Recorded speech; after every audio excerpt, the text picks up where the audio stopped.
My world collapsed with the impact of 6 words. Your daughter is in intensive care. The sterile hospital air burned my lungs as the receptionist's voice echoed in my mind. Just 30 minutes earlier, I had been pushing my suitcase through my front door, still smelling the scent of European cafes and Mediterranean breezes, planning to surprise Olivia with chocolates from Paris and leather from Italy. Instead, I found an unopened envelope from Northwestern Memorial Hospital leaning against my doorframe, collecting dust for days. How long has she been here? I clutched the counter, my knuckles turning to white, forgetting my jet lag as adrenaline flooded my body. Mrs. Thompson was admitted 6 days ago after a serious car accident.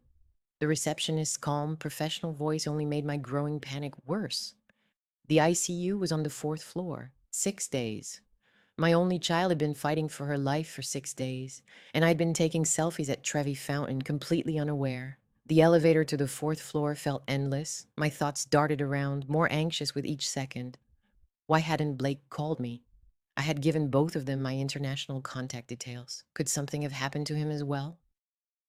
The doors of the ICU whispered open, revealing a nurse's station where a middle-aged woman looked up from her computer. I introduced myself, Rebecca Harrison, my voice steadier than I felt inside. My daughter, Olivia Thompson, is here. I just found out. Recognition quickly appeared in the nurse's eyes. Linda, her badge read. Mrs. Harrison, we've been trying to reach family members all week. Her tone sent a shiver through me. Your daughter's condition has been critical since she was admitted. Where is her husband? I pressed. Blake should be here. He should have called me right away. Linda's gaze shifted to a colleague for a moment, then returned to me. Mr. Thompson was here for a short visit during admission. He signed the initial paperwork but has not returned since. We have called him several times about medical decisions. The floor seemed to tilt beneath me. I whispered that it was impossible, although a cold certainty was already settling in my stomach. He wouldn't simply leave her. Linda's face stayed calm, but her eyes told a different story. Dr. Patel is your daughter's attending physician. He will be making rounds soon to discuss her condition. Would you like to see Olivia now? I nodded, suddenly filled with fear about what I might find. Linda gently said, I should prepare you. As she led me down the corridor, she has serious injuries and is currently on ventilator support. Nothing, neither her warning, my decades of professional composure, nor the many crisis situations I had managed in my career, could have prepared me for the sight that met me when we entered room 412. My beautiful, lively Olivia was lying still, surrounded by a web of medical equipment. Tubes snaked from her mouth, and her arms vanished beneath a thin hospital blanket. Her face, the face I remembered from her earliest moments as newborn, was swollen and unrecognizable, marked with deep purple bruises. A surgical dressing covered the right side of her head, indicating where the operation had taken place. Casts wrapped around her left arm, and her right leg was slightly raised on pillows. The steady beeping of heart monitors and the soft rhythm of the ventilator were the only sounds filling the room. Olivia, I whispered softly, carefully holding her unbandaged hand. Her skin felt cool under my fingertips, nothing like the warm, lively daughter who used to hug me so fiercely before my trip. I am here, baby. Mom's here now. Linda checked the monitors with a practiced but uncertain hand. She had been stable over the past 48 hours, which was a hopeful sign. The neurosurgery team successfully lowered the pressure inside her skull caused by the head injury. What exactly happened? I asked quietly, keeping my gaze fixed on Olivia's face, searching for any sign of recognition or response to my voice. According to the police report, her husband was driving. The car was going about 90 mph when it lost control and hit a concrete barrier. Linda's description of her injuries revealed a frightening scene that was hard to hear. Your daughter wasn't wearing a seatbelt. She was partially thrown through the windshield, Linda said softly. My knees weakened, and Linda quickly guided me to a chair beside the bed. I asked about Blake, a strange sense of calm slowly taking over as shock began to fade. Was he hurt? Minor cuts and bruises, she replied. He was treated in the emergency room and was able to go home the same night. The word discharge floated between us, heavy with meaning. Blake had left the hospital, leaving Olivia behind with scratches as she lay broken and struggling for each breath. I requested copies of all her medical records, my voice dropping to the calm, precise tone that had always made junior executives nervous during my 30 years in finance. I also asked for the police report. Linda nodded, seeming almost comforted by my steadiness. I assured her I will have everything prepared. And Mrs. Harrison, it's good you're here. She needs someone to stand up for her right now. After Linda left, I moved close to Olivia's ear, being careful not to disturb the machines keeping her alive. I whispered, "Listen to me, sweetheart. I'm not going anywhere. I will find out exactly what happened, and I promise you I will get answers." I gently squeezed her hand, hoping that somewhere in the darkness of her unconsciousness, she could sense that I was there. Then I took out my phone, the businesswoman in me taking control, while the mother inside fought back tears. My mind was flooded with questions as the beeping of Olivia's heart monitor continued. Where was Blake? Why hadn't he called? Why would he leave his wife in this cold room filled with machines and tubes? What could be more important than being here with her? My fingers hovered over his contact. I decided to send a simple message first. No accusations, no emotion that might make him defensive. Just a mother reaching out to her daughter's husband in a moment of crisis. "Blake, I'm at Northwestern with Olivia. Please call me immediately." I sent the message, then looked back at my daughter, gently brushing a strand of hair from her forehead, careful to avoid the bruising. I whispered to her, "I'm going to find him, Olivia, and I will find out why he left you alone here." The monitor kept a steady beep as I settled into the chair beside her bed. My body is tired from travel, yet my mind remains sharp and focused. My European vacation now feels like a distant memory, replaced by a single urgent goal: to uncover the truth about what happened to my daughter and to find out why the man who promised to love her in sickness and health has vanished. I had no idea at the time how deep this mystery would become, or how grim the answers might be. But as I watched my only child struggle for her life, one thing became perfectly clear. No matter who Blake Thompson really was, or what he was hiding, he had chosen the wrong mother to underestimate. The sterile hospital air burns in my lungs as I stand motionless in the ICU doorway, looking at my daughter's unrecognizable face. She has been here for 6 days, broken, intubated, fighting just to survive, while I wandered through European streets, unaware of her suffering. The steady sound of the ventilator is punctuated by the nurse's clinical explanation: a high-speed crash into a concrete barrier, an ejection through the windshield, and Blake, who was released on the same night with only minor scratches, disappeared without a trace, leaving Olivia to face the pain alone.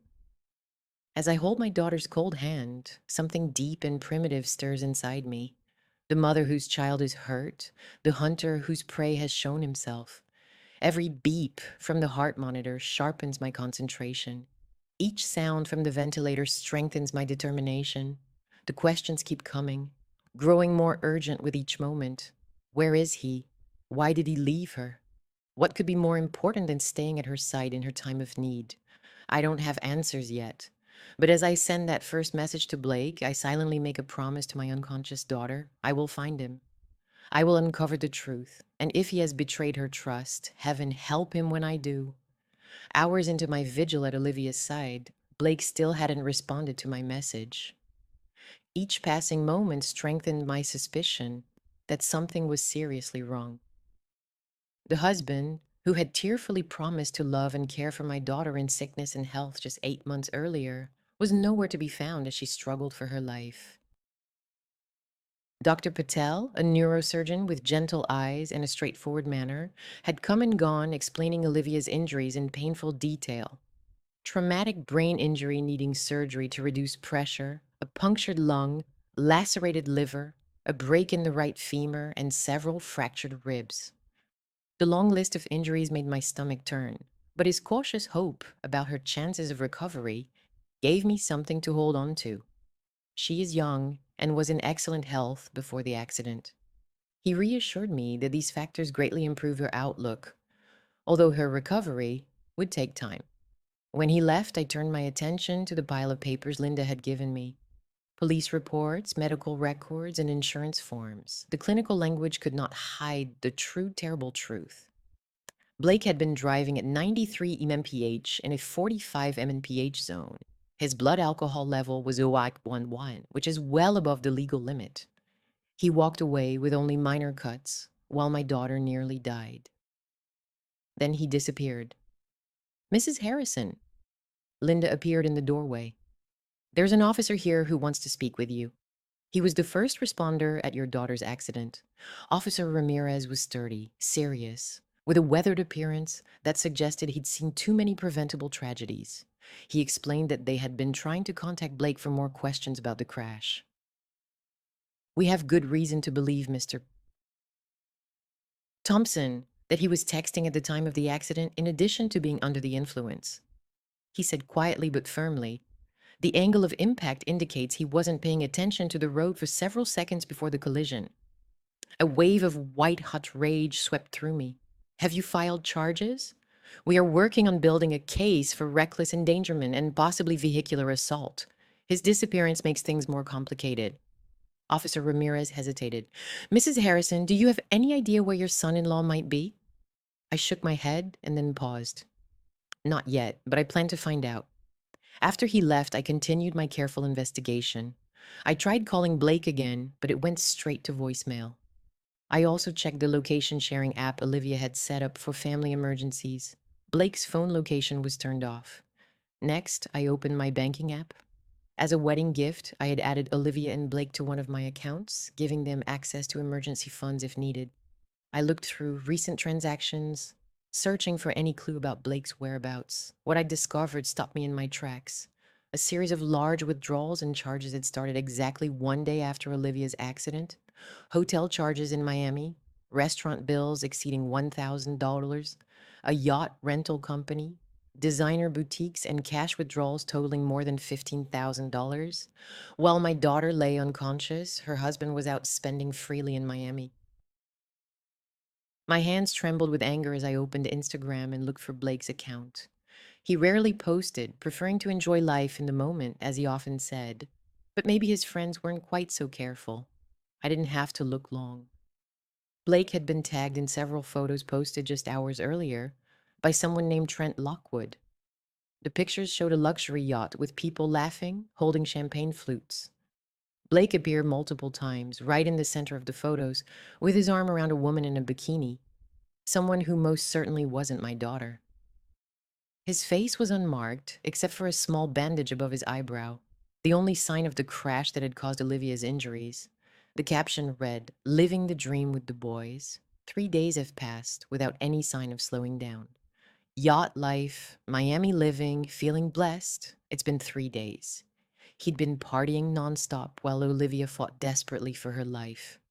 I examined the images carefully, paying close attention to every detail. One picture clearly showed the yacht's name. It read, "Seize the Day." The Miami coastline set the scene. In another shot, Blake was holding a bottle of Dom Perignon, smiling and looking directly at the camera. In that moment, something deep inside me changed. The worried mother searching for her daughter's missing husband was gone, replaced by the sharp-minded executive who had built her reputation on outsmarting those who underestimated her. I picked up my phone and dialed my personal banker, Timothy, who answered right away despite the late hour. "Rebecca, welcome back. How was Europe?" Timothy greeted me. I interrupted him quickly, my voice steady and serious. "I need urgent help. Immediately freeze all accounts Blake Thompson has access to, credit cards, checking accounts, savings, everything." Timothy's tone instantly changed to one of serious concern. "Of course, may I ask what has happened?" "My daughter is in intensive care after a car accident where Blake was driving drunk. He has abandoned her and is now spending her money on a yacht in Miami with another woman." The stunned silence lasted only a moment before Timothy's keyboard began clicking rapidly. "I am now activating the security measures. All shared accounts will be frozen within a few minutes. His cards will be declined the next time he tries to use them. Thank you." I paused before speaking again and added, "Timothy, I need to know exactly when he attempts to use those cards and how he reacts when they are declined. I will personally monitor the accounts and notify you immediately of any attempts, he assured me. Rebecca, I am truly sorry about Olivia. Is there anything else I can do? I looked at my daughter's still form, the ventilator helping her breathe while tubes and wires linked her fragile body to machines that kept her alive. Yes, I said softly. I need you to gather a complete financial record of every transaction Blake has made since marrying Olivia. Every purchase, transfer, and withdrawal. I want to know exactly what he's done with my daughter's money. I'll have it ready for you first thing tomorrow, Timothy promised me. After we ended the call, I turned back to Olivia, gently taking her hand in mine. I found him, sweetheart, I whispered, and he's about to learn what happens when he betrays my daughter. I sank deeper into the chair beside her bed, my thoughts clear, despite being exhausted from travel and emotional wounds.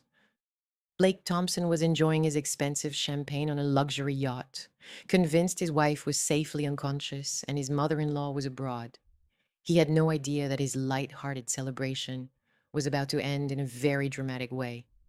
I opened my laptop and carefully documented everything I had found. The yacht company, the Instagram posts, the financial transactions. Blake had left behind a clear digital trail of his betrayal, and I was tracking it with the skill that had made me well known in the world of corporate finance.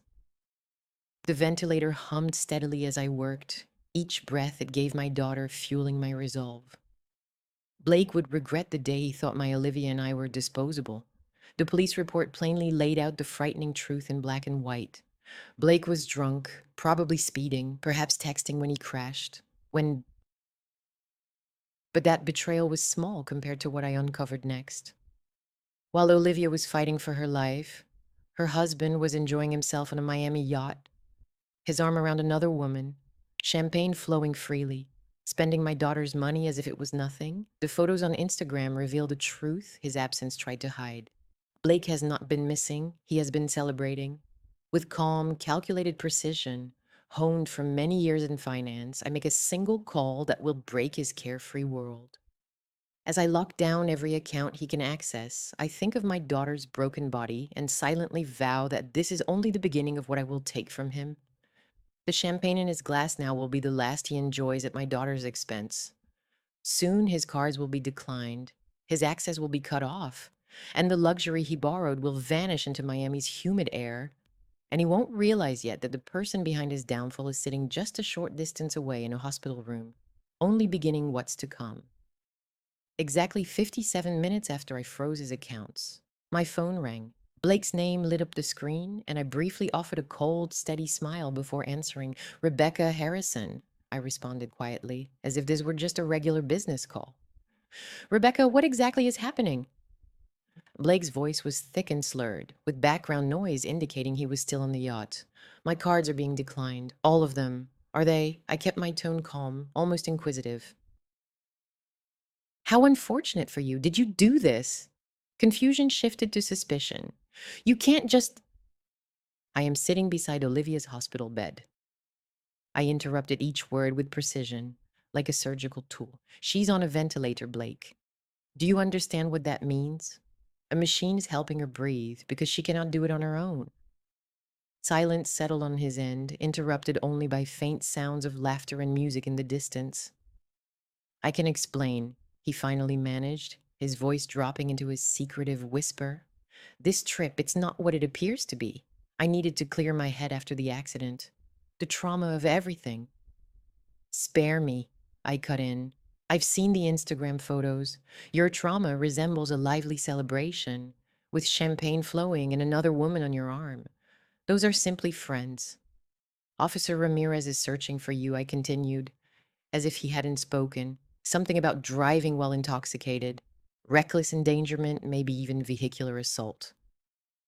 He seems very eager to talk with you. The background noise suddenly faded as if he had moved to a quieter spot. When he spoke again, his voice had shifted. More serious, less charming, with a firmness I hadn't heard before. Listen to me carefully, Rebecca. You need to unfreeze those accounts immediately. I have bills I need to pay here. Expenses? I repeated, letting the word linger between us. Like the $15,000 cash withdrawals, the yacht rental, or perhaps the $3,000 dinner last night. His quick intake of breath told me he hadn't expected me to know the details. You've been watching where I spend my money. That's an invasion of privacy. I couldn't help but laugh. Short, stern, and completely lacking in humor. Privacy. You are spending my daughter's money while she is fighting for her life. Money you nearly lost her life with your reckless driving. That's not right, he argued, though his tone shifted. The accident wasn't my fault. There was no other car, Blake. I've read the police report. You were drunk. You were speeding. You were texting. And Olivia wasn't wearing a seatbelt. Did you even check if she was buckled up before you decided to race along Lakeshore Drive? His breathing became steadier. When he spoke again, his voice softened, almost reasonable. Trying to persuade Rebecca, he said, "We are family. I understand you're upset, and you have every right to be. But cutting off access to our accounts isn't the solution. I'll come back tomorrow, I promise. We can discuss this calmly, like adults." Our accounts, I repeated, emphasizing the important pronoun. They were never our accounts, Blake. They were my accounts, which I had granted you access to as a safeguard for emergencies. As of an hour ago, your access has been permanently revoked. You cannot do that. The calm exterior cracked, revealing the anger beneath. That money belongs to me now. We are married. What Olivia owns is also mine. That was the truth behind her charming smile and the carefully practiced devotion. In his rage, he had revealed exactly who he was and what he wanted. Actually, I can, and I have. I kept my voice steady as a sense of satisfaction grew inside me. By the way, how do you plan to pay for that yacht now? I understand luxury rentals require the final payment at the end of the charter. You bitch, he spat, abandoning all pretenses. You have no idea who you're messing with. On the contrary, I answered, I now know exactly who I'm dealing with. The question is, do you? I ended the call just as he was in the middle of his rant, then turned off my phone when it started ringing again immediately. Turning back to Olivia, I gently brushed her hair away from the surgical bandages. Your husband has quite a temper when he doesn't get his way, I said softly. He's not the charming man you introduced me to. Linda came in with fresh IV bags, checking Olivia's vitals with smooth confidence. Everything's steady, she reported. Her latest scan indicates that the intracranial pressure keeps decreasing.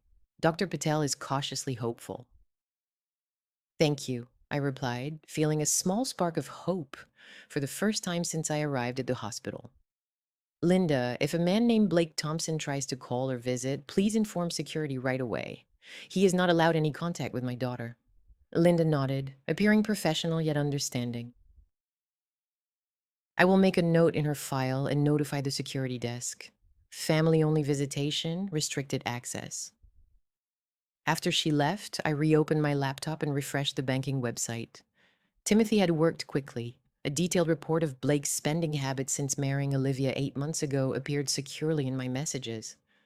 The pattern it revealed was troubling. It started with small withdrawals, a way to test the waters, then grew larger once he realized no one was paying close attention. There was a pattern of frequent visit to high-end restaurants, designer shopping, and weekend getaways. These transactions had surged in the past 6 days following the accident. But another detail drew my focus. Regular transfers to an unfamiliar account beginning just 2 weeks after the wedding. I made a mental note to have Timothy track where the money was going. My phone suddenly lit up with a text that had sounded even though it was silenced. It was from Timothy himself. A security alert. Blake Thompson tried to withdraw cash at the Miami First National ATM. The request was denied. He made several more attempts. I imagined Blake's increasing panic as he realized the situation. No access to cash, his credit cards refused, a bill for the luxury yacht about to be due, possibly a hotel charge pending as well. His carefully built house of cards was falling apart. Soon, a second message from Timothy arrived. Mr. Mister. Thompson was on the phone with customer service, visibly upset, claiming someone was stealing his identity. The protocol remained strict. All accounts stayed frozen as instructed. I couldn't help but feel a small, grim smile. Blake's charm wouldn't help him bypass the bank's security measures. Those had been made to resist far more skilled manipulations than he could manage. My laptop beeped with a new email alert. Someone named Trent Lockwood, the same person who had posted the yacht photos, had just tagged Blake in a new video on Instagram. My curiosity was piqued. I clicked the link. The video showed Blake in what looked like the main cabin of the yacht, shouting into his phone with a face twisted in anger. The caption read, "When the cards get declined and the party's over, someone's in trouble. A meltdown over champagne problems." I watched, feeling a quiet sense of satisfaction as Blake tossed what could only be called a tantrum, smashing a champagne glass against the wall while someone behind the camera chuckled. "So much for the devoted husband act," I whispered to Olivia. "Your friends are recording your complete breakdown for social media, Blake. Not a good look."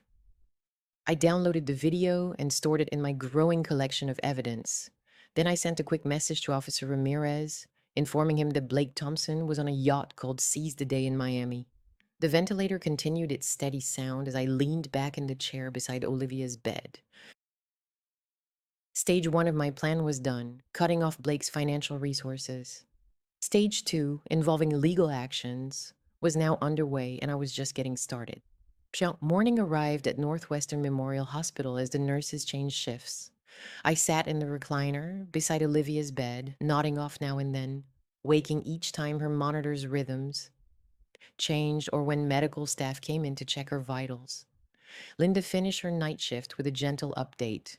She reported that Olivia had a stable night, which is a good sign, especially given her brain injury. I nodded in thanks, stretching my stiff muscles that protested from the uncomfortable sleeping position. She also asked if there was any news about when they might start reducing Olivia's sedation. Dr. Patel would discuss that during rounds. The latest scans showed promising results. Linda hesitated briefly before adding, "Officer Ramirez called the nurse's station around 5 a.m. He asked that you contact him when you're available. My phone had dozens of notifications overnight, including multiple missed calls from Blake, increasingly frantic voicemails, and text messages that shifted between threats and pleading. Several alerts from Timothy indicated ongoing attempts to access frozen accounts.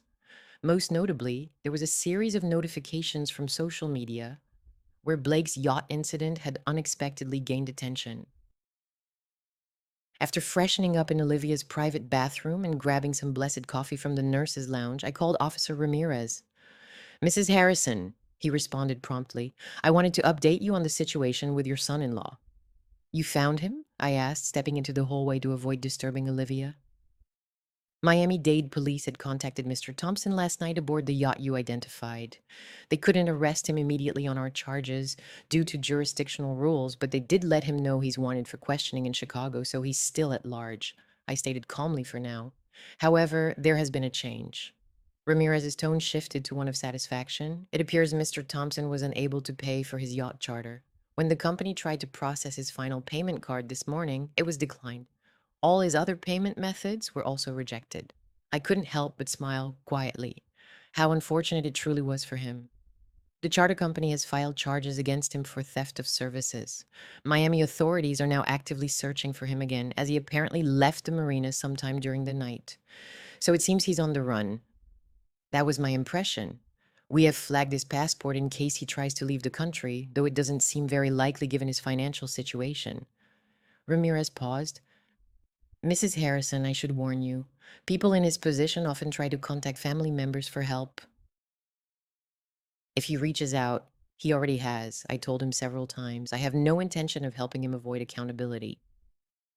After ending the call, I went back to Olivia's bedside and updated her on the recent events, just as I had been doing since I arrived. The nurses had encouraged me to talk to her normally, explaining that many coma patients later remembered conversations that took place while they were unconscious. "Your husband is having a very difficult morning, sweetheart," I told her softly, gently holding her uninjured hand. "Who would have thought that luxury yachts required payment?" Dr. Patel came in for morning rounds, bringing cautiously hopeful news. Olivia's latest brain scans showed that the swelling had decreased. If the improvement continued, they planned to start reducing her sedation the next day to check her neurological function. He warned that recovery from traumatic brain injuries is rarely straightforward. We should prepare for a long journey with possible setbacks. I assured him I understood and that I wasn't going anywhere. After he left, I opened my laptop to review Timothy's overnight report. He had successfully traced a mysterious account, discovering regular transfers from Blake. The account belonged to Jennifer Sanderson in Tampa, Florida. The name didn't mean anything to me, but a quick search on social media revealed a beautiful brunette in her early 30s whose listed job was wellness consultant and lifestyle coach. What caught my attention more was a photo from 6 months earlier, just 2 months after Olivia and Blake's wedding. It showed Jennifer on a beach with a familiar figure. The caption read, "Weekend getaway with my love secret rendezvous." The man's face was not visible, only his back as he looked out at the ocean, but I recognized Blake's distinctive shoulder tattoo. The tribal design he said symbolized freedom and ambition. My blood ran cold. Blake hadn't simply left Olivia after the accident. He'd been secretly betraying her all along. I was still trying to process what I'd learned when my phone chimed with a text from an unknown number from Miami. "Rebecca, it's Blake. My phone died. We need to talk. This has all gone too far. I was told he was coming back to Chicago today. Please call me." I ignored it, instead concentrating on writing an email to Timothy, asking him to gather any information he could find about Jennifer Sanderson. If Blake had been directing my daughter's money toward this woman, I needed to know exactly how much and for how long. My phone chimed again.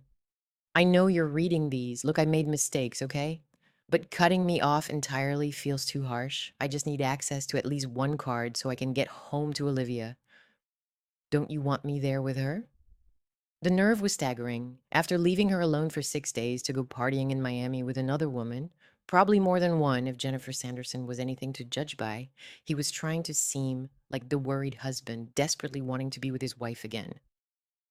A third message came through. "If you don't help me, I'll have to explain to Olivia why her mother left me stranded without any resources."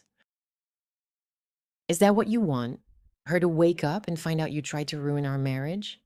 That was the last straw. The threat, the manipulation, the careful exploitation of family loyalty. I could almost respect the method if it weren't so obvious. My reply was short.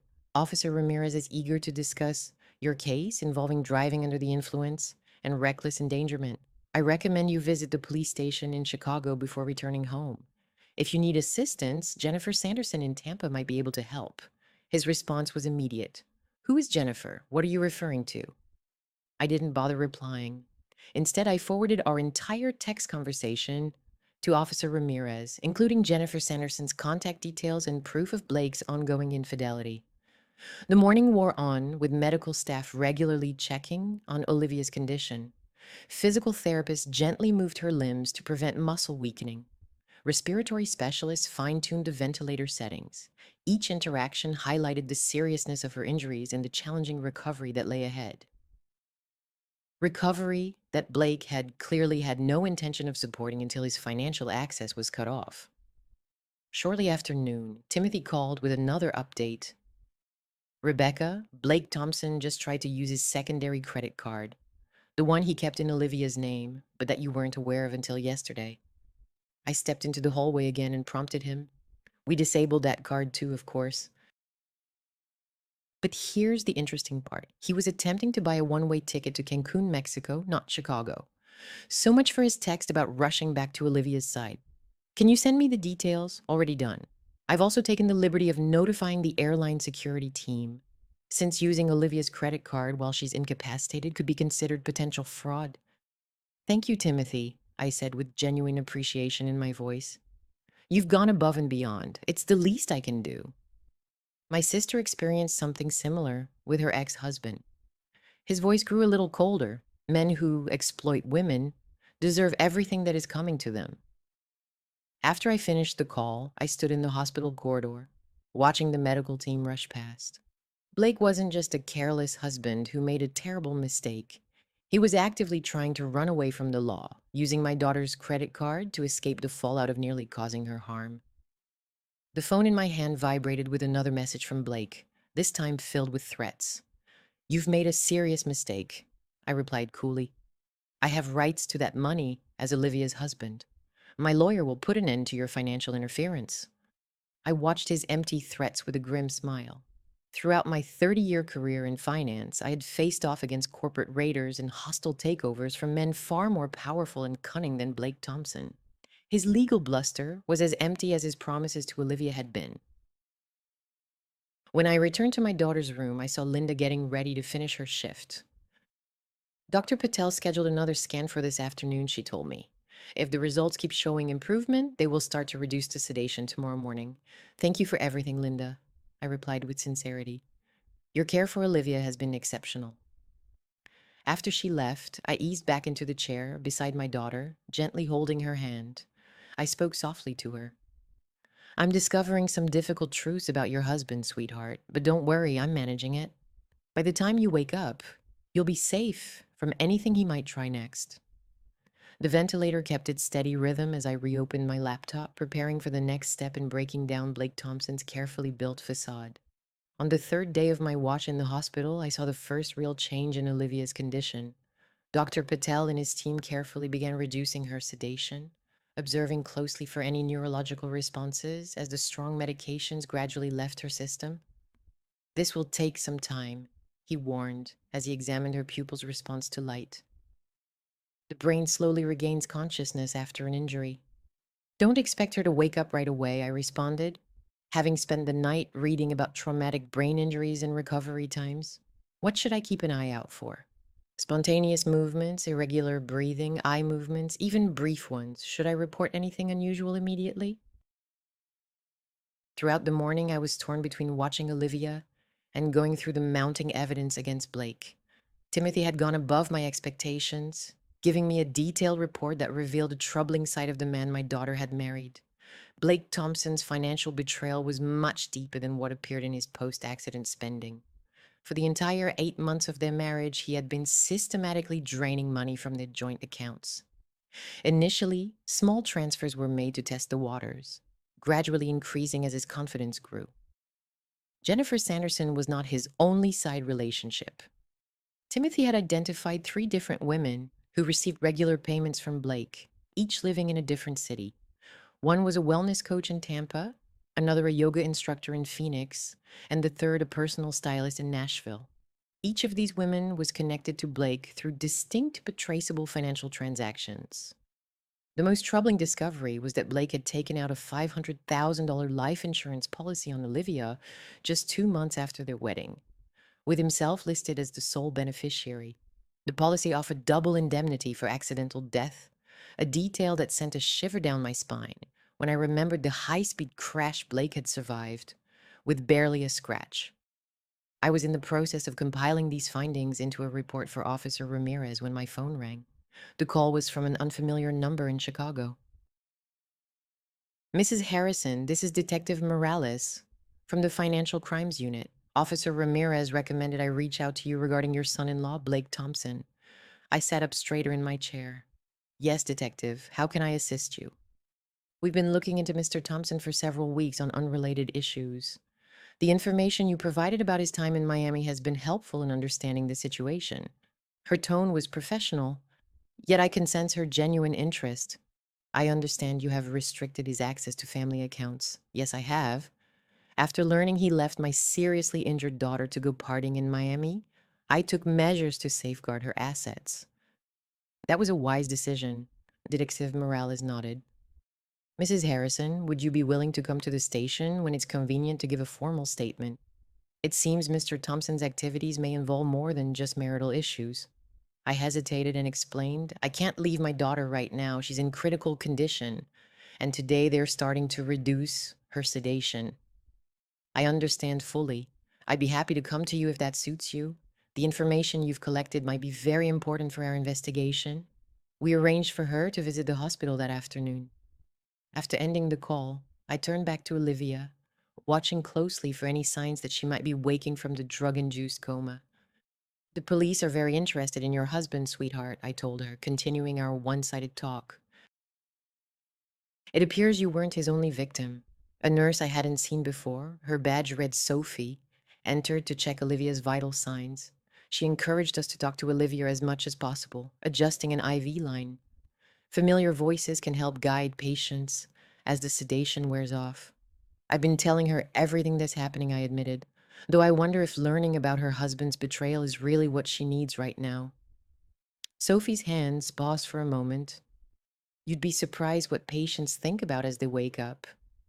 Sometimes understanding the truth, even when it's difficult, can bring the closure one needs. Her words stayed with me long after she had gone. Would discovering Blake's true nature help Olivia find healing, or would it deepen her trauma? That question had no simple answer. My phone pinged with a message from Timothy. It was about Blake Thompson trying to access a home equity line of credit on their Chicago property. The request was denied because joint ownership required both signatures. So he was attempting to mortgage their house now, the same house I had helped them buy as a wedding gift, trying to keep Olivia listed as a co owner on the deed, even though Blake had been subtly trying to have it solely in his name. Another potential disaster avoided, thanks to maternal intuition. Detective Morales arrived shortly after lunch, appearing professional and alert. In her early 40s, with sharp eyes that missed nothing, she reminded me of myself at that stage of my career. Blake Thompson came to our attention 3 months ago after he expressed sincere concern for Olivia's well being. A former girlfriend had filed a report claiming he had opened credit accounts in her name without her permission. At first, the case seemed simple, but then we found similar complaints in 2 other states. I pointed out that he had done this before, and pieces of the puzzle began fitting together, to which she nodded. We believe Mr. Thompson targets women who have assets or good credit, builds relationships, and then systematically takes advantage of their finances. Your daughter seems to be his latest victim. Although the recent vehicle accident adds a troubling new element, I shared everything I had uncovered. The fact that several women received payments, the life insurance policy, and his attempt to escape to Mexico. Detective Morales took detailed notes, occasionally asking for clarification. The Miami-Dade police have issued a warrant for his arrest on the charge of theft of services, she told me. Once he is caught, we can arrange to extradite him to face charges here in Chicago. What about the accident? I asked. Olivia almost lost her life because of his careless driving. Officer Ramirez is working on that case separately. The evidence of blood alcohol, combined with the speed and texting, provides a strong basis for serious charges. She paused before continuing. Mrs. Harrison, considering the life insurance policy and his pattern of behavior, we are also investigating whether the accident was entirely accidental. The suspicion hung heavily between us. Did Blake intentionally cause the crash, hoping to benefit from Olivia's insurance? The thought was almost too horrible to face. You believe he tried to kill her? I asked calmly. We are looking into all possibilities, Detective Morales responded carefully. His policy, his immediate departure from the scene, and his attempt to flee the country. These questions weigh heavily on my mind. After she left, I sat beside Olivia, thinking about this darker possibility. The ventilator kept a steady rhythm, although the doctors had adjusted its settings as they watched her try to breathe on her own. I softly told her I knew something was different about him from the start, but I never thought it would come to this. I feel a pang of regret for not protecting you better.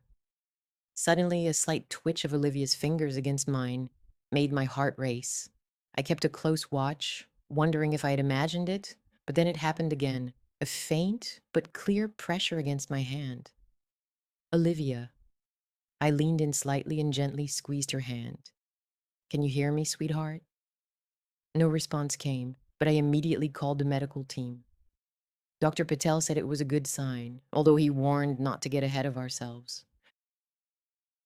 He explained that recovery from brain injury is a slow process, and progress is often made through small victories.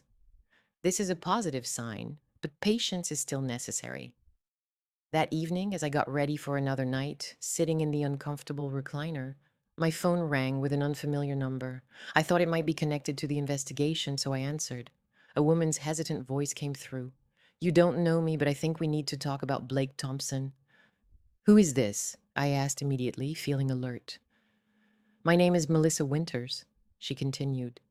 I was engaged to Blake 2 years ago before he met your daughter. I saw his meltdown video go viral online and recognized him right away, even though he used a different name back then. I sat up straighter. I'm listening. The police never believed me when I tried to report what he did. Maybe you'll be able to convince them? She took a deep breath. Mrs. Harrison, Blake isn't just a cheater and a thief. He's dangerous. And if what I'm reading online about your daughter's accident is accurate, then history is repeating itself in the worst possible way. What do you mean? I asked, though a troubling feeling was already taking hold. 2 years ago, Blake, or Jason as I knew him back then, took out a life insurance policy on me. 3 weeks later, he was driving during a serious accident. I ended up in the hospital with multiple injuries while he walked away without a scratch. A cold certainty settled in my chest, and then he vanished, along with my savings and everything else he could access. The police called it an unfortunate accident, and Blake's behavior was deemed morally wrong but not criminal. Bitterness crept into her voice. I've spent the last 2 years rebuilding my life and my credit, Melissa, I said, my mind already working through what this new information might mean. Would you be willing to talk with the detectives investigating Blake? Your experience could be very important evidence. That's why I'm calling. I saw the news about your daughter, and I couldn't stay silent this time. Not if he has hurt someone else in the same way. After obtaining her contact details and connecting her with Detective Morales, I went back to Olivia's bedside with renewed resolve. Blake Thompson hadn't just betrayed my daughter, he had possibly tried to kill her as part of a disturbing pattern of targeting women. The small pressure of Olivia's fingers against mine earlier took on a deeper meaning. She was fighting her way back, trying to return to a world where her husband was not who she believed, where the life she had built was based on lies. I vowed to make sure she wouldn't have to face that truth alone, and I would do everything I could to prevent Blake Thompson from harming another woman. Outside the hospital window, Chicago's lights shimmered against the night sky as I prepared to stay by my daughter's side once more. The fight for justice had suddenly been given a powerful new strength. For the first time since I found Olivia in the ICU, I felt completely sure that Blake would face the consequences of his actions, not only for what he did to Olivia, but also for the many women whose lives he had systematically harmed. Squeeze my hand if you can hear me, Olivia. 5 days after I returned, I saw her eyelids flicker in response to my voice. The medical team had been gradually reducing her sedation, and signs of awareness were growing. She was making small movements, her breathing was changing, and now she was responding intentionally to spoken words. Dr. Patel watched carefully, feeling cautiously hopeful as Olivia's fingers weakly curled around mine. Excellent, he noted, recording in her chart. Purposeful movement is a very positive sign. We will proceed with removing the ventilator today if her breathing stays stable.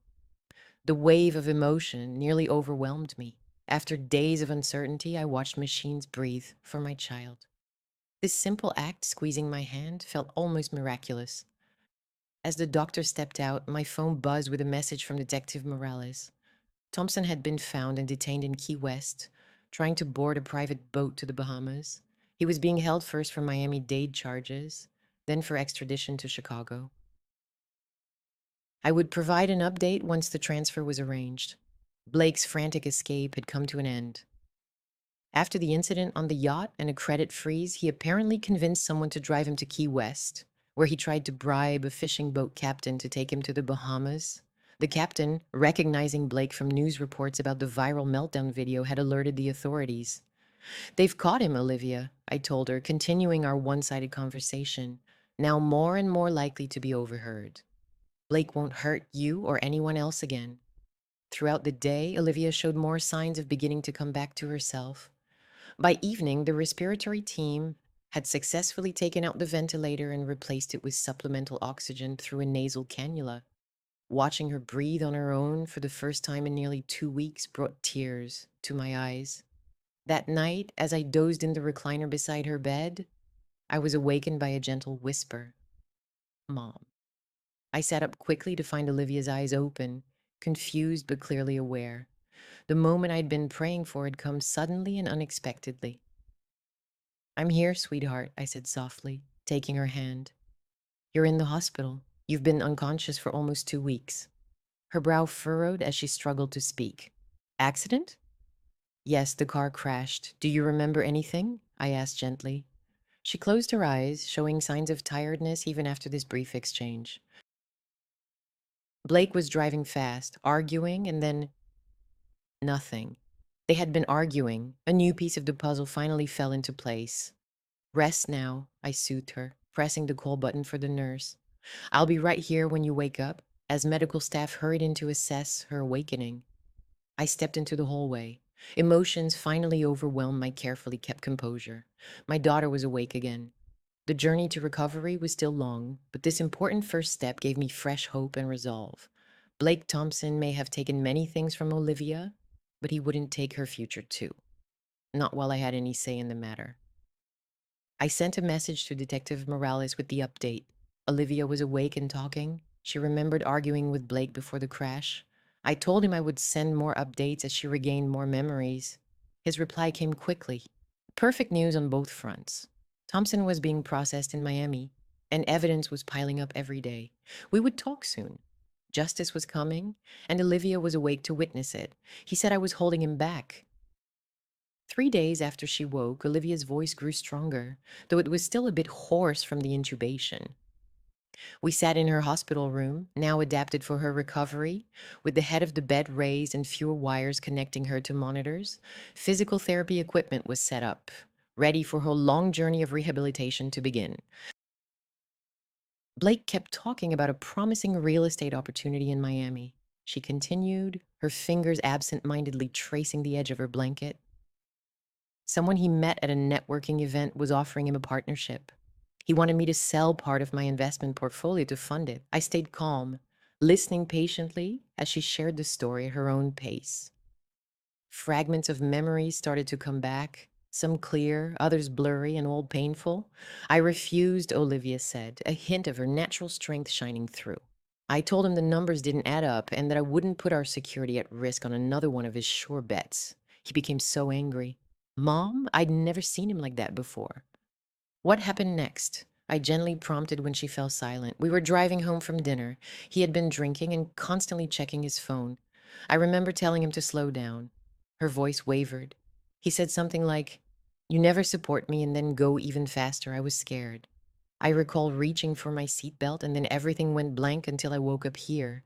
Each word confirmed what I had put together from bank records, police reports, and witness statements. Blake had intentionally put Olivia in danger when she refused to finance his latest scheme, possibly hoping to collect insurance money if the worst occurred, and definitely punishing her for standing in his way. Sweetheart, there are some things you need to know about Blake, I began softly. While you were unconscious, I found out something that might be hard to hear.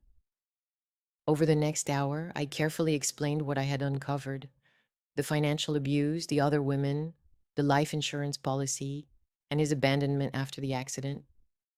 I deliberately left out Melissa Winter's experience for now, to avoid overwhelming her with the idea that the crash might have been intentional. Olivia listened quietly, tears falling down her cheeks. When I finished, she stared out the window for a long moment before speaking. "I feel so stupid," she whispered. "How did I not see any of this?" I responded gently, "You're not stupid. Blake is a skilled manipulator. He has done this kind of thing before, targeting successful women to benefit financially. Still, I should have recognized the warning signs. The secretive business trips, unexplained expenses, and his unwillingness to share financial details all pointed to trouble." She looked down at her injured body, still wrapped in casts and bandages. "I guess I'm paying the price for that blindness now." I took her healthy hand and reassured her, "You're not responsible for what he did, and he will be held accountable." Blake has been arrested in Florida. He is facing several charges here in Chicago, including reckless endangerment and financial fraud. A shadow crossed her face. "He will probably charm his way out of it. He's very persuasive when he wants to be." "Not this time," I assured her, giving a small, grim smile. "I have made sure of that." I explained the evidence I had gathered, the police investigation, and the financial protections I had put in place. For the first time since waking up, a faint look of relief softened Olivia's face. "Thank you for being here," she said quietly, "for handling everything while I couldn't." "That's what mothers do," I replied simply. Dr. Patel arrived for his afternoon rounds, pleased with Olivia's neurological progress, but cautious about the long road to recovery ahead. Physical therapy would start tomorrow, the beginning of a process that would take months, not days. After he left, Olivia's face became thoughtful. You shortened your trip, didn't you? You weren't supposed to be back for another 2 days when the accident happened. I nodded. I wanted to surprise you. Good thing I did. If you hadn't come back early, she didn't finish her sentence, but we both understood what might have happened if Blake had kept control of her care and finances. I've been thinking, she said after a moment, when they finally let me go. I don't want to return to the house. There are too many memories there. You'll stay with me, I promised her. I've already begun preparing the guest suite on the first floor, so you won't have to go up and down stairs during your recovery. A look of relief spread across her face. What about the house? Blake's name is on the deed, too. Actually, it isn't, I replied, smiling at her surprised look. Remember how Blake kept forgetting to sign those final ownership transfer papers? I insisted on keeping the property in your name until those documents were done. It's another example of maternal intuition that I am especially thankful for now. A small, pained but truthful sound came from Olivia for the first time since the accident. You never trusted him, did you? She asked. I admitted I had my doubts, but respected your decision and hoped I was mistaken. Next time, don't hold back your honesty, she said coldly. Just tell me when you think I'm about to make a terrible mistake. Deal, I replied, feeling relieved to see some of her spirit returning despite everything. My phone buzzed with a message from Detective Morales. Thompson's extradition has been approved. The transfer to Chicago is scheduled for tomorrow. The prosecutor is adding charges based on new evidence uncovered during a financial investigation. Would Miss Thompson be prepared to give a preliminary statement within the week? I showed her the message, and she shifted slightly against her pillows. Yes, she replied firmly. I want to tell them everything I remember. I want him to face the consequences of what he did. As I typed the confirmation, I could sense a change in the mood from shock and sorrow to something more Jinding. The path to healing remained challenging, but Olivia was facing it with increasing resolve. The first signs of her inner strength re-emerging. Blake had misjudged both Harrison women, a mistake he would have plenty of time to reflect on from behind bars. Are you completely sure you want to go ahead with this? I looked at Olivia's face, trying to find any sign of doubt. No one would hold it against you if you chose to focus only on your recovery right now.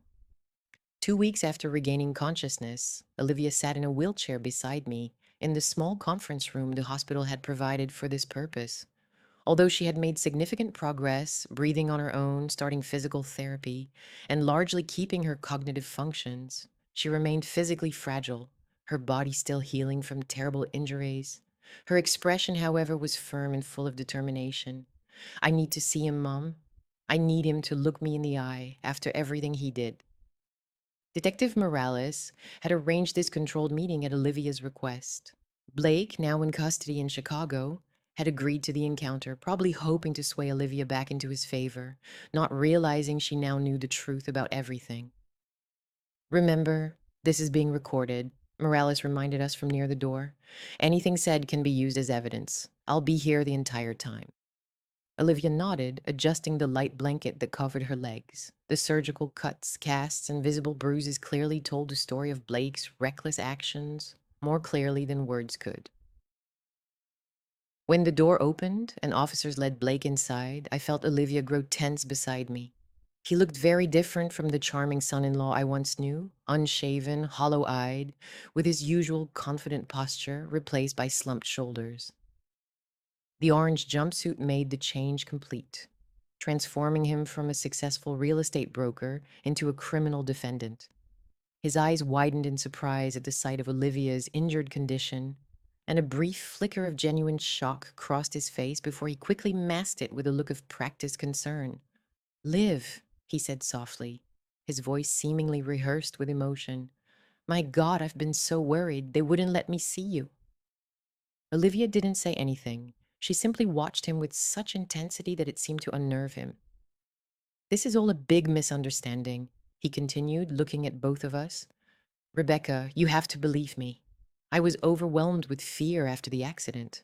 Seeing Olivia hurt was deeply upsetting, and I made some poor decisions afterward, but I never meant for anyone to get harmed. The performance was moving, a careful balance of regret and sincerity, with a faint tremor in his voice that hinted at intense feelings. If I hadn't seen clear signs of his true character, I might have almost believed him. Olivia still hadn't spoken, her silence leaving Blake to fill the awkward space. The money, the trip to Miami, I can explain it all and explain it. I was collecting funds to cover your medical costs, meeting with potential investors who might help with the bills. His face looked pleading now. You know how much I love you, Leave. Everything I've ever done was for our future together. At last, Olivia spoke softly but firmly. Tell me about Jennifer Sanderson. Blake froze in place, genuine confusion crossing his face. Who? The wellness coach in Tampa. The one you've been sending my money to since 2 months after our wedding. Olivia's gaze stayed steady. Or perhaps you'd prefer to explain the life insurance policy you took out on me without my knowledge. The mask briefly slipped before Blake tried to recover. Olivia, these accusations come from a misunderstanding. Your mother has been filling your head with falsehoods. Olivia raised her hand, the IV line still attached to her wrist, a stark reminder of her fragile condition. I've seen the evidence, Blake. All of it. The transfers, the other women, the attempt to escape to Mexico. I remember how you sped up when I asked you to slow down. I remember you checking your phone instead of paying attention to the road. The act of innocence completely vanished, replaced by cold calculation, as Blake realized his performance wasn't convincing anymore. His eyes flicked toward Detective Morales, then back to Olivia. You have no idea what you're doing, he said, his voice growing firmer. Without me, you're nothing. Olivia smiled softly then, a small knowing smile that seemed to unsettle Blake more than any accusation. No, Blake. Without you, I am safe, and you will be going to prison for a long time. She nodded to Detective Morales, indicating she had heard enough. When officers moved to escort Blake out, he turned back, desperation replacing his usual calm. Olivia, please, we can sort this out. I did everything for us. But Olivia had already turned away, her eyes meeting mine with quiet triumph, despite the tears forming there. She had faced her betrayer and come out stronger, marking her first real victory in her journey toward healing, both physically and emotionally. As the door closed behind Blake, I gently squeezed my daughter's hand. No words were needed. We both knew what had just happened. Olivia had taken back her strength from the man who had tried to destroy her. And this was just the start. Just 5 more steps, Olivia. You're doing wonderfully. 3 months after the accident, my dining room had become a temporary physical therapy space. Exercise mats covered the wooden floor, resistance bands hung from doorknobs, and a set of parallel bars installed by professionals took the place where my old mahogany table once stood. Olivia held onto the bars firmly, sweat forming on her forehead as she pushed her healing body forward. Each step was a small victory over the injuries that had almost taken her life. The wheelchair sat unused at the end of the bars, reminding us how much she had already overcome and how much she still faced. Last one, encouraging Megan, the physical therapist who visited us 3 times a week. Keep going. With a firm effort, Olivia completed the final step and then leaned slightly against the bars. Done, she declared, her face showing a sense of triumph despite her tiredness. That's 2 more than yesterday, Megan remarked, noting it in her treatment log. Your stamina is surely getting better. I stood in the doorway, holding a cup of tea that was cooling, hesitant to break this precious moment of success. Olivia's healing had been uneven. Her neurological functions appeared to return faster than her physical strength. Sometimes her thinking was slow, and she struggled with the basics of language. The injury to her brain had left small gaps in her abilities, showing up in unexpected ways. She often had trouble finding words, managing her emotions at times, and suffered from ongoing headaches that medication only partly eased. Still, her spirit was unwavering. Every setback seemed to strengthen her resolve rather than weaken it. Mom, did you hear? Olivia called out, recognizing me in the doorway. And 2 more steps today than yesterday. I responded, and as Megan helped her transfer back into her wheelchair, I stepped into the room. Such remarkable progress. At this pace, we might need to switch to a walker in just a few weeks, Megan suggested as she packed her things. Still, we will decide each day, depending on how stable and strong Olivia feels. After the therapist left, I pushed Olivia's wheelchair into the kitchen for lunch. These simple moments, sharing a meal, chatting about the news, and making plans for small outings to the garden when the weather was nice, had become very meaningful. Each one was a small victory, a piece of normal life reclaimed from the chaos Blake had caused. I mentioned that Detective Morales had called while you were in therapy, and I placed a plate of chicken salad in front of her. Blake's legal team is arguing for a plea bargain. Olivia's hand stopped halfway as she reached for her water. What kind of deal? They're offering guilty pleas on the charges of financial fraud and reckless endangerment in exchange for dropping the attempted murder investigation. The prosecutor had been assembling a case suggesting that the accident was not just careless driving, but a planned attempt to harm Olivia. Melissa Winter's account of her similar experience with Blake, along with the life insurance policy and Blake's quick departure after the crash, painted a convincing picture of premeditation. What does Morales recommend? Olivia asked, her tone carefully neutral. She believes the evidence supports moving forward with all the charges, but admits that trying attempted murder cases with only circumstantial evidence can be quite difficult to prove beyond a reasonable doubt. I replied, keeping my tone straightforward to give Olivia room to decide her own view. The suggested plea deal would still mean a substantial prison sentence, from 8 to 12 years. Going to trial with all charges could lead to more than 20 years in prison if she's convicted, or a lighter sentence on the more serious charges if the jury isn't convinced. Olivia thought about this as she ate her meal. The careful movements showed the progress she was making through the occupational therapy exercises she practiced every day, gradually restoring her fine motor skills alongside her overall strength. She finally asked, what would you do? I chose my words thoughtfully. I believe it's better to be certain than hopeful. A guaranteed 10 years in prison means Blake won't be able to hurt anyone during that time. Going to trial involves reliving everything in painful detail, with no guarantee of the outcome. That's how I see it too, Olivia agreed with a nod. I want this chapter to be over so I can focus fully on rebuilding my life, not rehashing how we tore it apart. Her practical outlook made me feel proud. It showed me another sign of the strong woman emerging from this ordeal. Where Blake had seen vulnerability to exploit, I saw remarkable resilience being shaped by hard times. I promise to call Morales back and share your thoughts. Your opinion will be very important in their decision. After lunch, I helped Olivia settle into her favorite spot in the sunroom, the comfortable recliner where she could enjoy the sunlight and engage her mind. Books, tablets, and sketch pads were within reach, serving both for enjoyment and mental activity. The financial team called earlier today, I mentioned as I adjusted her leg support. They have recovered about 70% of the funds Blake diverted from your accounts. The rest was spent, but they are confident the restitution order will eventually get that back as well. Honestly, I care less about the money than about making sure he can't do this to anyone else, Olivia admitted. Still, I am grateful for your financial expertise during all this. I can't imagine managing these issues on my own. You would have managed, I reassured her. You're more capable than you think. She gave a faint smile. Maybe, but I'm still glad I didn't have to do it alone. The doorbell rang, indicating that Dr. Barrett, the neuropsychologist, had arrived. She visited weekly to monitor Olivia's progress in regaining her cognitive abilities and to provide specialized therapy for the brain injury part of her trauma. I confirmed our garden walk for the same time tomorrow before leaving her to the session. Olivia responded, "Wouldn't miss it. I plan to do 3 laps tomorrow." In my home office, I returned Detective Morales' call and shared Olivia's thoughts on the plea deal. Then I opened my laptop to check the latest updates from Timothy about Blake's frozen assets and the ongoing efforts to recover the money.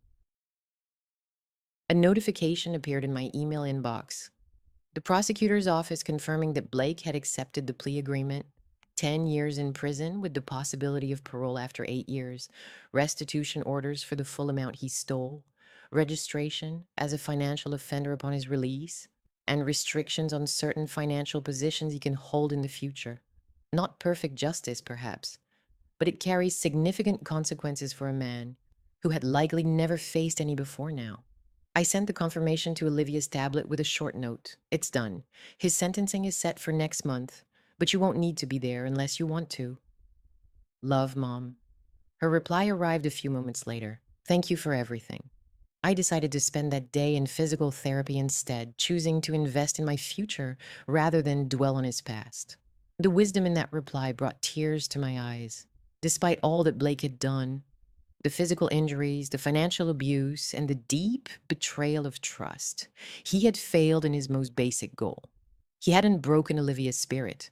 If anything, her inner strength had become even more apparent through this ordeal of suffering. As I looked out the window at the garden, where tomorrow we would measure recovery and carefully taken steps, I thought about how our roles had changed through this difficult time. I had started as a protector, then became an investigator, and later a supporter. Now, more and more, I was simply witnessing my daughter's incredible strength, helping her on her path rather than as controlling it. Blake Thompson had seriously underestimated both Harris and women, a mistake that had cost him his freedom and would shape the next 10 years of his life.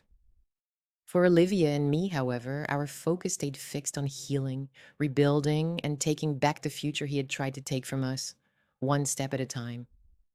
Ladies and gentlemen, the gallery is pleased to present Fragments and Wholeness, A Journey of Trauma and Recovery by Olivia Harrison. Exactly 1 year after the accident, I stood at the back of the busy art gallery, watching my daughter move through the space in her elegant titanium walker. Though still useful for longer trips, the mobility aid had become more of an accessory than a necessity in recent weeks as her strength continued to grow.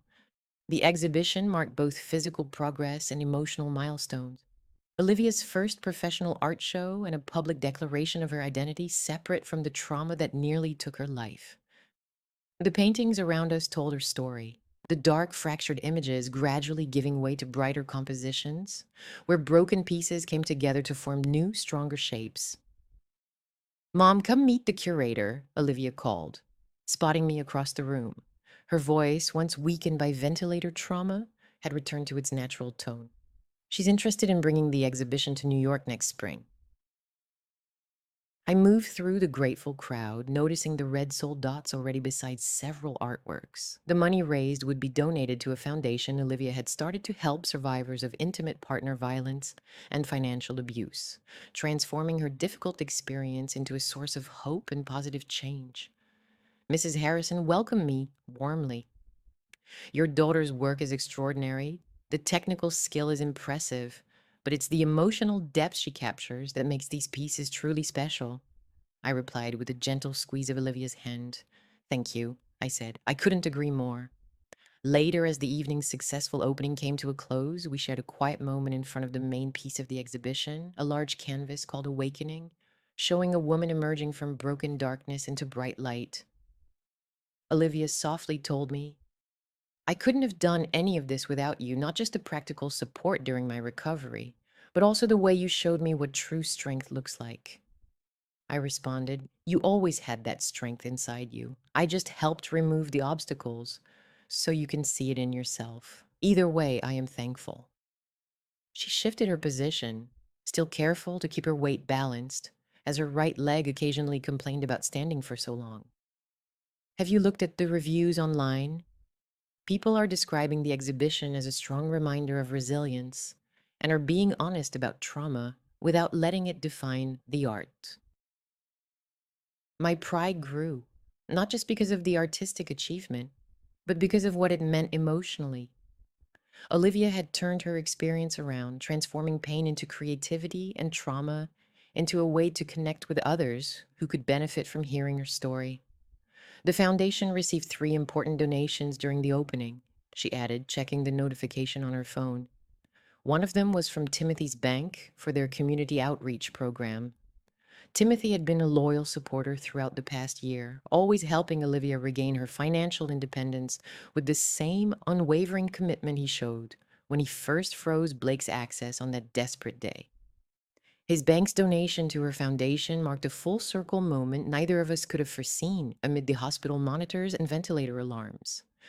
Detective Morales called yesterday, I mentioned, just as we were getting ready to leave the gallery. Blake's appeal was denied. The conviction remains in place? Olivia nodded silently, taking in the news with the calm distance she had developed toward her ex-husband. That's good, she said softly. Though honestly, he's occupying less and less space in my mind these days.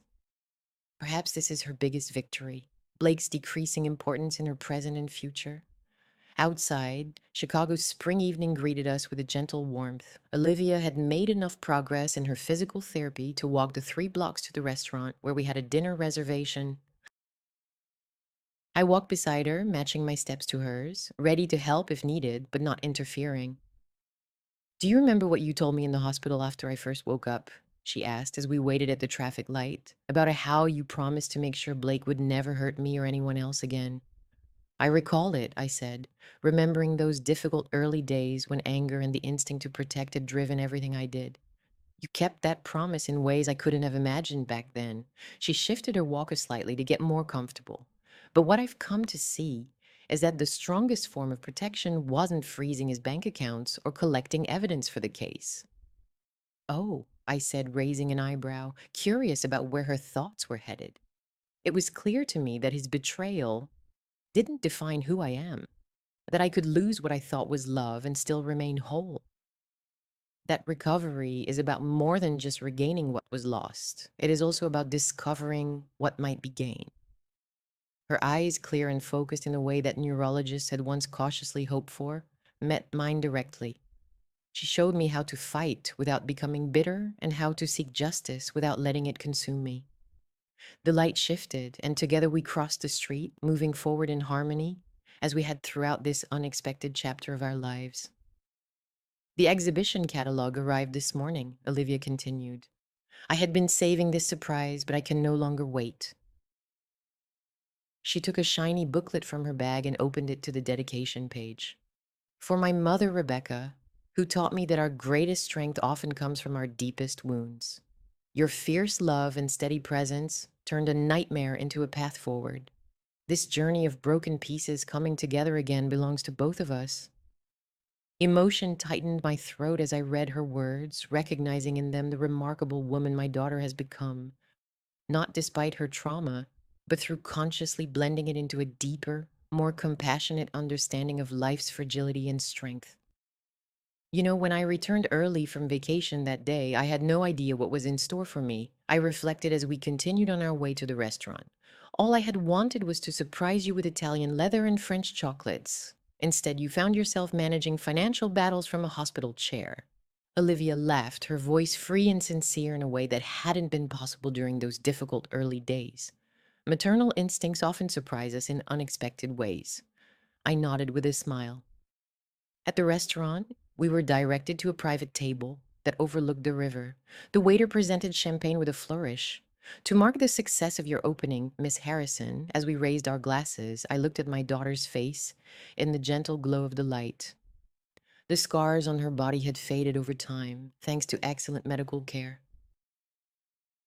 The emotional wounds, however, had given way to newfound wisdom and a sense of purpose.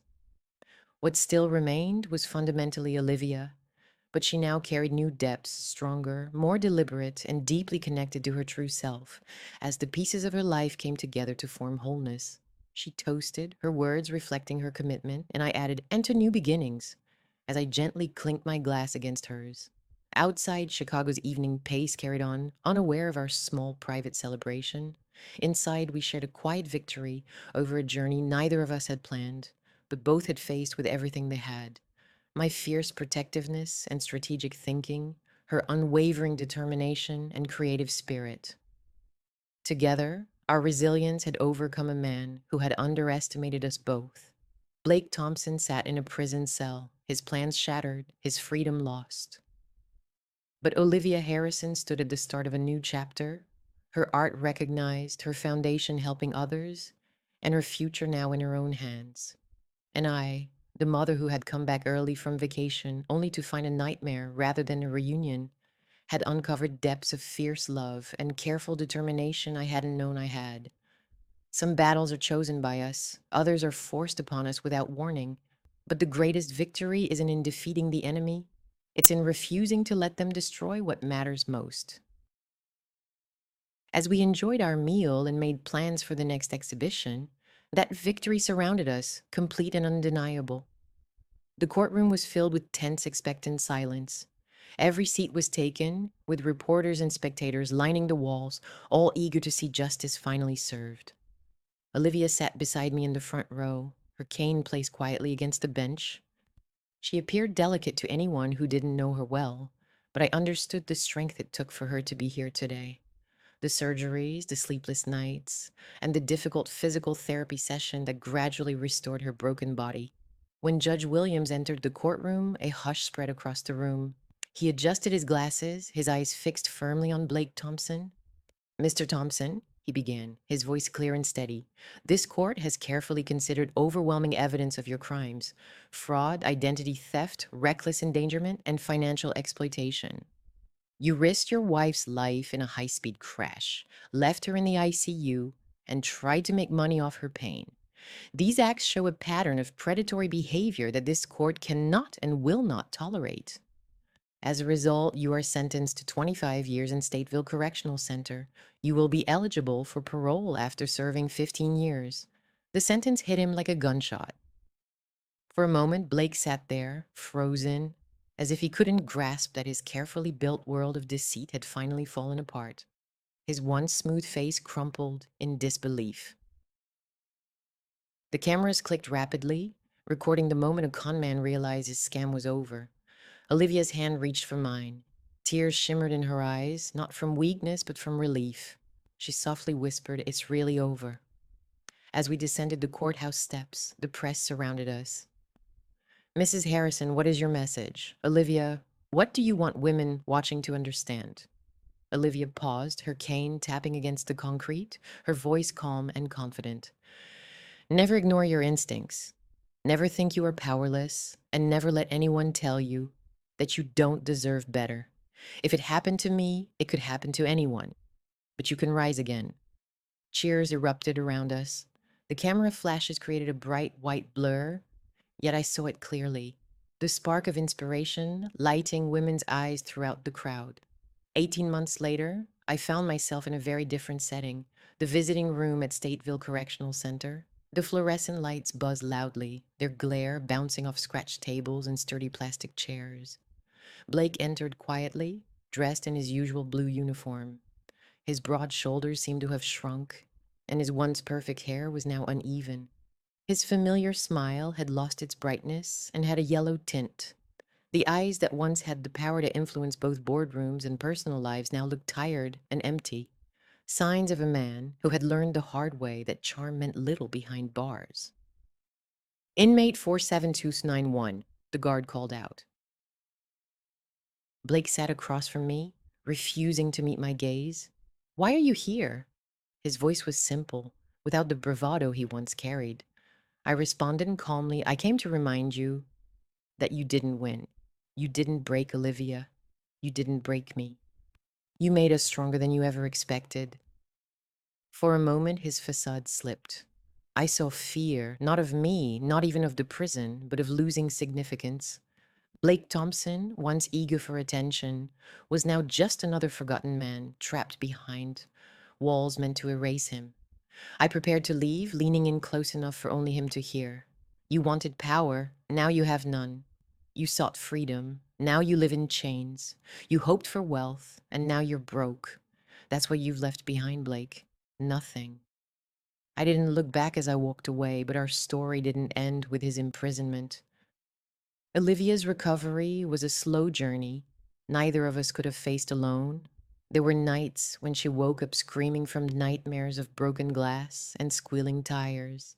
There were days when her body refused to cooperate, and she threw her cane across the room in frustration. I was there through every setback and every small victory. And somewhere along the way, she stopped being just my daughter. She became my partner in rebuilding a life from the ashes. Together, we began speaking at women's shelters, community centers, and eventually at national conferences. Olivia would stand, her voice trembling at first, but growing steadier as she shared her story. How love can turn into manipulation. How control can hide behind the mask of care. How silence nearly cost her her life. And then I decided to speak, not as a mother of a victim, but as a woman who once believed that strength meant staying silent. I shared the truth. True strength is raising your voice, asking questions, refusing to look away. The reaction took us by surprise. Letters started arriving from women all over the country, teachers, nurses, retirees, sharing their own experiences of betrayal, control, and new beginnings. They told us that hearing Olivia's bravery gave them the courage to leave unhealthy marriages, report crimes, or simply find their own voice after years of silence. One woman in her 70s wrote, "I thought it was too late for me, but you showed me that it's never too late to start over." That letter now hangs in a frame on Olivia's desk. Life didn't become perfect, it never does, but it became ours again. We sometimes traveled to the very streets of Europe where my nightmare had started. This time, Olivia walked beside me more slowly than before, but with a greater sense of freedom. We shared laughter in Parisian cafes, wandered along Venice's canals, and bought matching leather journals in Florence, where we began jotting down dreams we once thought were lost. Everywhere we went, women stopped us. "You don't know me," they'd say, "but I know you. And I left because of you," they added. "I started over because of you." Olivia always smiled gently and told them, "No, you did that yourself." I realized then that Blake's biggest mistake wasn't underestimating me. It was underestimating the strength of women everywhere. That quiet strength, which ignites when one story sparks another and then another until silence itself is finally broken. On the second anniversary of Olivia's accident, we returned to the hospital where it all began. Room 412 is now occupied by someone else, we were told, but as we walked past, Olivia reached out and squeezed my hand. "I used to believe that was the room where my life came to an end," she said softly. "Now I see it as the place where my new life began." I nodded, tears welling up, not from sadness, but from gratitude. Blake Thompson was still in prison, his name no longer appearing in headlines, and his voice had fallen silent. Yet our story, our truth, had gained a life of its own. As I looked at my daughter, alive, stronger, and unbroken, I knew this was the ending women everywhere needed to hear. We survived, we rose, and so can you.